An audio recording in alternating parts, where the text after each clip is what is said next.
This would be my third time filming this review. So we're going to try this again. So I just got back from seeing Sinners today. What could I say about it? The movie was hyped up like I've never heard before. People giving it perfect scores. People giving it 8s, 9s, 10s. And this is a movie that I was very excited to see from the initial trailer release. I saw it, was hooked, intrigued, automatically, loved the time period, loved the blending of the time period with horror. Vampires are one of my favorite horror icons or figures of all time. And I was just super intrigued from the get-go, seeing that Michael B. Jordan, Ryan Coogler are doing this film together once again after Creed and Black Panther. I thought it was a good... I think they do a phenomenal job, a fantastic job at making movies together. So going into this, I had pretty high expectations. Wanted to see if it was as perfect as everybody said, if it's as great as everybody said, or if this was just going to be another overhyped thing that people were just talking about forever. So, after watching the movie, I would say that this movie is definitely worth the hype. Definitely worth the hype. Is it a perfect film? I would say no. Definitely not a perfect film, but it is a great film. 100% a great film. I seen this today in IMAX theaters on the big screen, and it was fantastic experience. Be prepared too. If you think this is a horror film, it most definitely is not a horror film. I would say majority of this film, like, it takes a while to build up. It's a nice slow burn though, and while it's burning, everything is very, very interesting. You're fleshing out the characters, you're fleshing out backstories, you're getting to know Michael B. Jordan's set of twins. So we've got Smoke and Stack, you're getting to know both of them, and a little bit about both their pasts, because although they are twins, they both have different pasts, different connections, different attachments, and you get to learn those pretty vividly here. And I think they did a great job at kind of explaining that and showing the audience those differences. You could see that Stack is the more fun, lighthearted twin, and Smoke is definitely the more stern. You can tell he was born 2 minutes earlier than Stack was, because he's definitely got the big brother vibe, and he's just looking out for his little brother as much as he can. Wants to make sure that he's not putting himself in these weird predicaments, and that he's always got his back pretty much.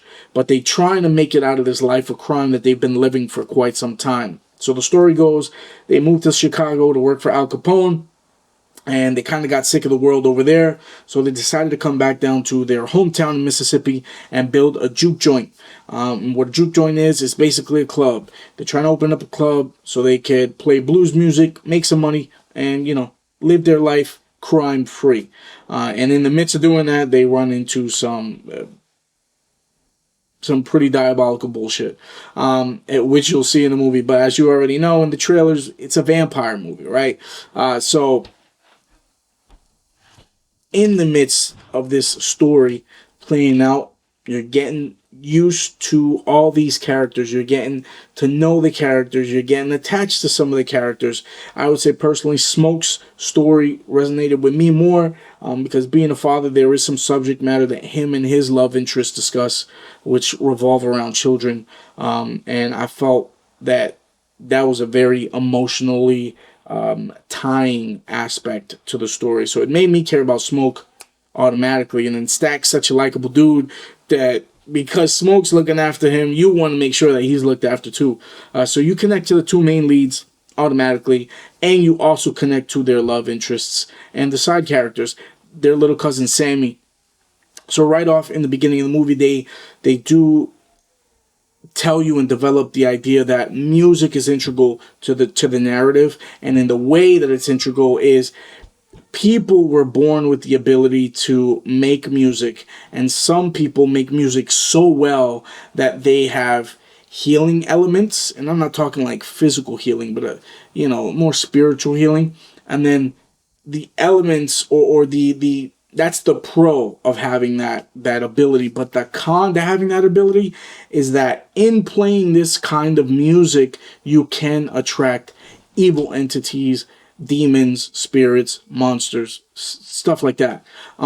So you see here in the scene, Sammy, their little cousin, you can tell right off the bat he's going to be the one with this ability, and he definitely is. And you see a scene kind of play out later on, which tells you that musical is integral to the narrative, because there is a set piece here that is all music, and it's blended in a way that in the first couple 60 seconds I was super confused as to what the hell was going on, and then I kind of understood it, kind of calling back to what they said in the beginning of the movie. And I'm not going to spoil that. I'll let you guys see that for yourself. I would say that's a little bit of a con for me, only because I find myself thinking about the deeper meaning of this stuff when I'm watching it.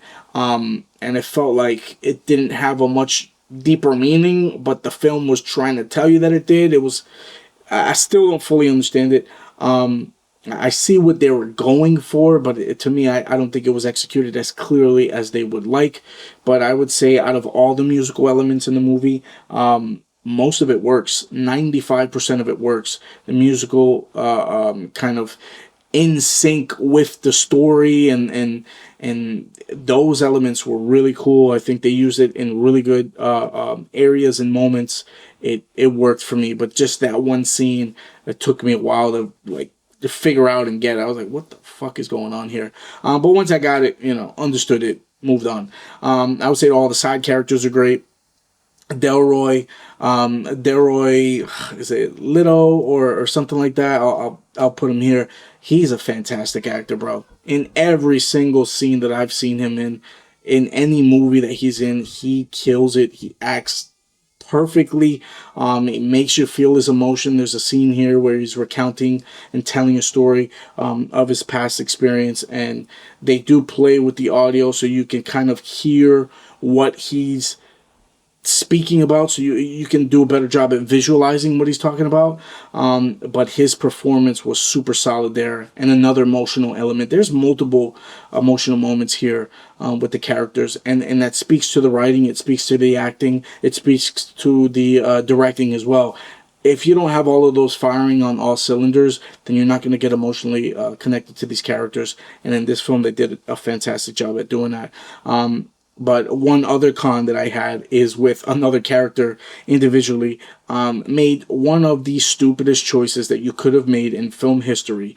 With all the knowledge that the characters had at this point in the film, this character still decided to do the tropey horror thing and make the stupidest decision possible at that moment.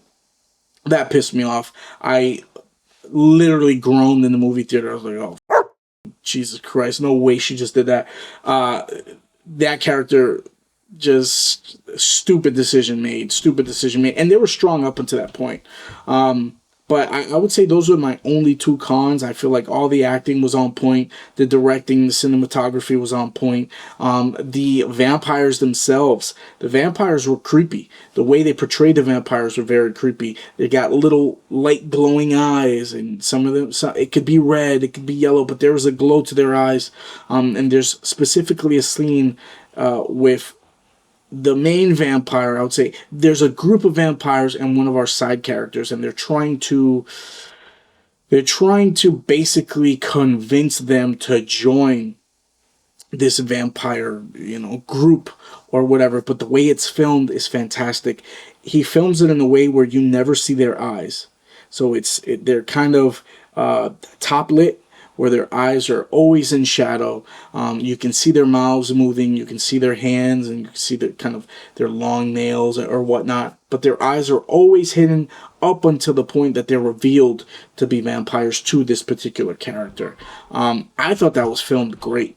Filmed fantastically. This side character's face is well lit at all times, and they're just kind of kept in the shadows as this monstrous figure. You kind of unknown. It's uncertain whether they're human or monster, which is the quintessential description of a vampire. So I thought they filmed that scene phenomenally.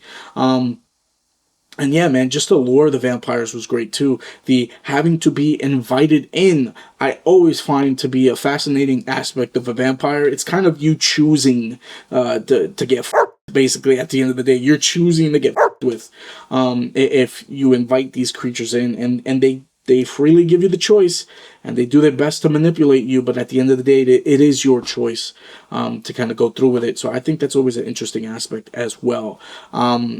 I'm not going to delve into spoilers, but I will say stay after the credits. Once the credits start rolling, don't just up and leave. There's a lot of people in our theater that just up and left.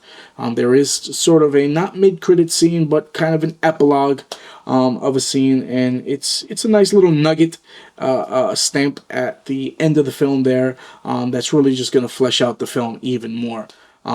So I think this movie was great. I think this movie was great. I think it lived up to the hype.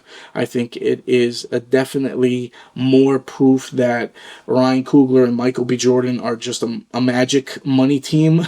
I'm sure this film will do great with word of mouth and all that stuff. I'm going to give this movie 4 out of 5 stars. Definitely highly, highly recommend you go see this in the theaters. 2025 is going to be the resurgence of the theaters. I feel like since COVID, there hasn't really been a string of successful movies that have gotten me interested in going back to the movies. But this year, with Warfare, and then now Sinners coming out, and with many more stuff down the line for the rest of this year, I think 2025 is going to be a fantastic year for film. So yeah, man, if you guys go out and see Sinners, let me know in the comments down below. What did you think about it? Did you like it? Did you hate it? Did you feel the same way about the music stuff that I did and that stupid character decision? Did you feel the same way, or did you think that they were valid in deciding what they decided at that point in time? Whatever you think, man, let me know in the comments down below. Smash the like button, share the video, subscribe to the channel, and join the iconic army. This shit is free. And you already know, as always, man, I love you. Jesus Christ loves you. God bless you all. Peace.